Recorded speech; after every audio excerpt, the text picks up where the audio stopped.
As you may know, 2025 marks the 50th year since the fall of Phnom Penh to the Khmer Rouge. បងប្អូនដឹងហើយថាឆ្នាំ2025គឺជាខួបលើកទី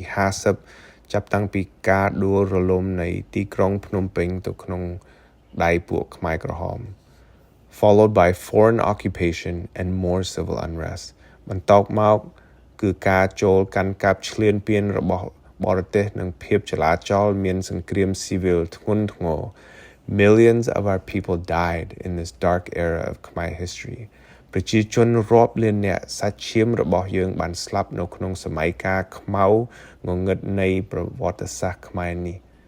To the aunties and uncles, moms, dads, grandmas and grandpas that lived through this period, thank you.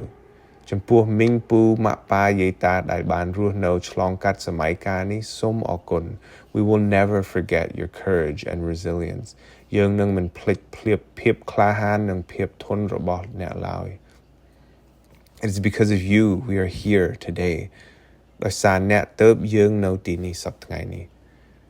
For a tree to prosper and bear good fruit, the roots must first grow down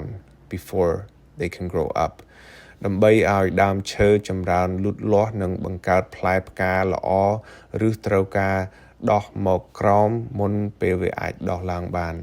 The first Cambodians arrived in Canada in the 1980s. ជនជាតិខ្មែរដំបូងបានមកដល់ប្រទេសកាណាដាក្នុងទសវត្សរ៍ឆ្នាំ1980 A new home, new roots, a new life. ផ្ទះថ្មីរឹសថ្មីជីវិតថ្មី Thank you, Canada, for the opportunity to experience peace and safety. សូមអរគុណប្រទេសកាណាដាសម្រាប់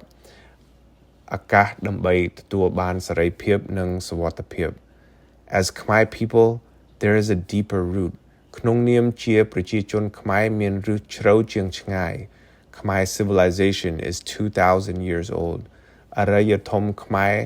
មានអាយុកាល 2,000 ឆ្នាំ Beyond the temples and ruins, ហួសពីចំនួនប្រាសាទនិងស្ថានបុរាណទាំងឡាយ The echoes of Angkor remind us who we are. សំឡេងបន្ទរនៃអង្គររំលឹកយើងអំពីពួកយើងថាជាអ្នកណា We are people who are artists, musicians, warriors, and intellectuals. យើងជាប្រជាពលរដ្ឋដែលជាសិល្បករតន្ត្រីករអ្នកចម្បាំងនិងអ្នកប្រាជ្ញ As we enter a new era in Khmer history, we will write the next chapter. នៅពេលដែលយើងចូលដល់យុគសម័យថ្មីមួយគឺប្រវត្តិសាស្ត្រខ្មែរយើងនឹងសរសេរវគ្គបន្ទាប់ The culture is in our hands, and it is up to us to nurture and preserve it. វប្បធម៌ស្ថិតនៅក្នុងដៃរបស់យើងហើយវាអាស្រ័យលើយើងក្នុងការថ្នាក់ថ្នមបីបាច់និងថែរក្សាវា We've already started a language program, Khmer language. យើងបានចាប់ផ្ដើមកម្មវិធីភាសាខ្មែររួចហើយ Join us as we celebrate our culture. សូមចូលរួមជាមួយយើងអបអរសាទរវប្បធម៌រក្សាយើងទៅមួយ Through storytelling, cuisine,